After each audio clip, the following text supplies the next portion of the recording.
Hello there. Our boat has come to its final destination. In our case, this is a beautiful island with a big and shiny lighthouse. From this lighthouse, you will understand how to reach out to those who are still on their journey in the river of climate change.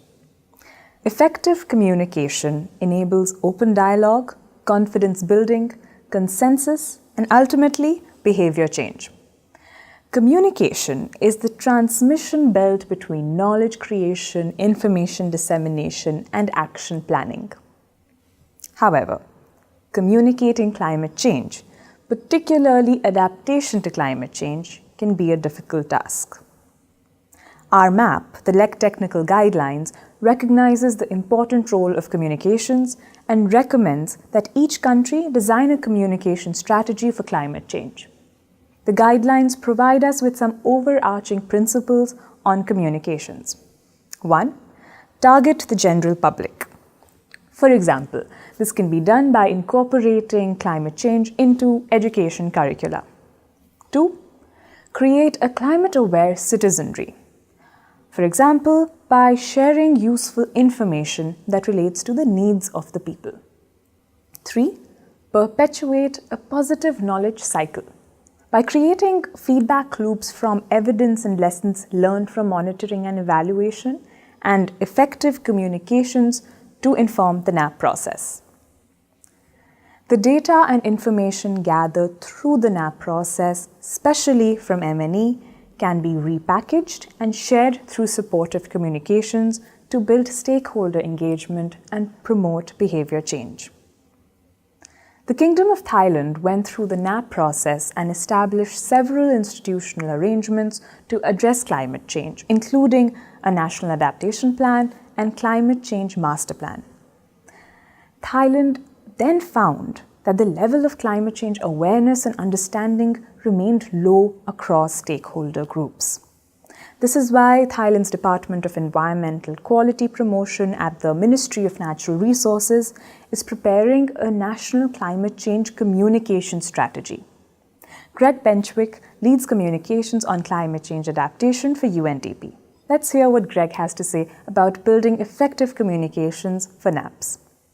There are 5 basic steps in designing a communication strategy: defining goals, identifying target audiences, developing messages, choosing communications platforms, and monitoring and adjusting your approach.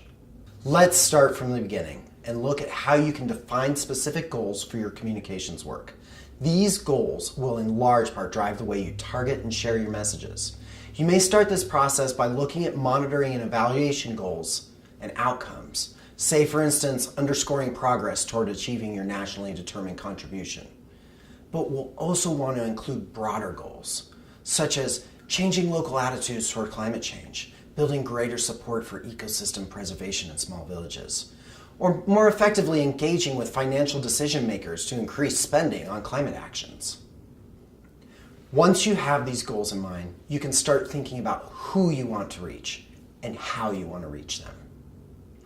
There's one fast and true rule for communications. It's know your audience.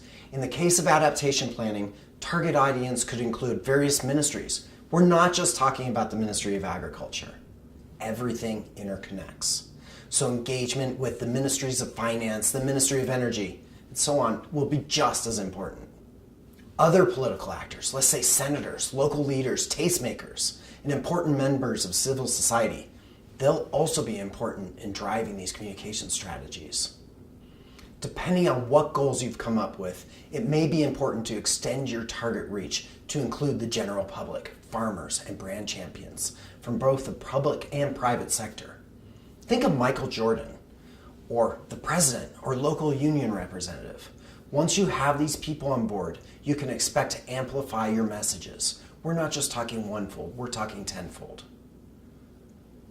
So what are the messages you want to share? Developing these key messages is critical. Vague messages will bounce right off your target audiences. Long-winded messages will soon be forgotten. One way to do this is to build a brand pyramid. This exercise will help you define key messages that are concise, that resonate with specific audiences. This pyramid starts on the bottom with the attributes of what you are doing. Say something like supporting the transfer of climate-resilient tools and technology, capacity building, the adaptation of more climate-resilient farming technologies, and so on. Whew, that's a mouthful. And you can see why these basic attribute messages might not be so resonant. Sometimes we call it sticky. Let's now move up our brand pyramid to the benefits. This second layer takes these large attributes and personalizes it more. This is getting into important why messages. Why are climate resilient farming techniques important for me or for my nation? Well, they will reduce migration. It'll protect lives, guard livelihoods, fuel economic growth. It'll ensure that we're building a strong future for our children, no matter what weather, what climate comes our way. Finally, you take these benefits and you cap your pyramid with a strong emotional statement. This statement will need to be tailored to your target audience. A politician might need to hear something like, climate resilient agriculture means our economy will grow. Farmers might need to hear that if you don't change the way you work now, you risk losing everything. It's a delicate balance. In each national context, each goal, each target audience will require a customized approach. Let's move on from messages to choosing our communications platforms. This is where the real fun begins. Not only do you need to understand your audience, you also need to understand what types of information they need and demand, how they get and use information, their media habits, how information is shared. This means that while on a campaign focused on print media, you may reach national decision makers. You may also need to rely on rural radio to reach people on farms, or social media to reach young people. Each channel has its set of rules and best practices. No matter what platform you use, keep to your key messages and you can't go wrong. So we've made it to the end.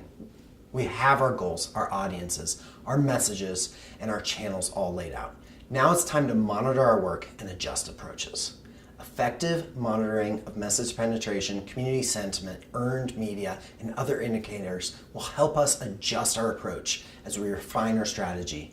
This allows us to match changing goals and contexts. This can happen through things like surveys, website visits, and link tracks, social media engagement.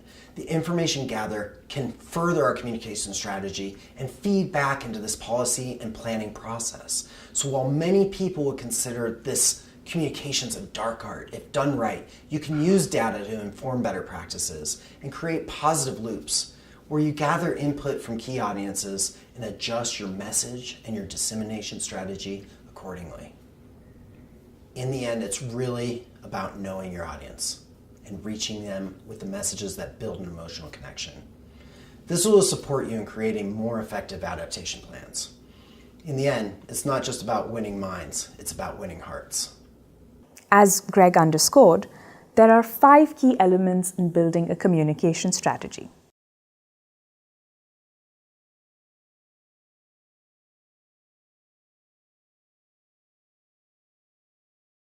So, in our example from Thailand, their communication strategy uses simple messages. They are short and resonate easily. For example, climate change is not far away. It is real. Its consequences are long-term and expensive. There is a way to adapt to climate change impacts. As we have observed before, adaptation planning is an iterative process. For communication, this means that your strategy will constantly evolve as more feedback from target audiences comes in, or more data from your M&E knowledge management exercises becomes available. These are then used in the next iterations of the planning process to readjust goals. Here we are at the end of our journey together aboard the NAP. We will be parting ways now, but we hope that you continue your voyage victoriously against the challenges and high tides of the river of climate change. Don't forget to complete the course, your quizzes and peer assessments, and get your UN certificate of completion. Bon voyage!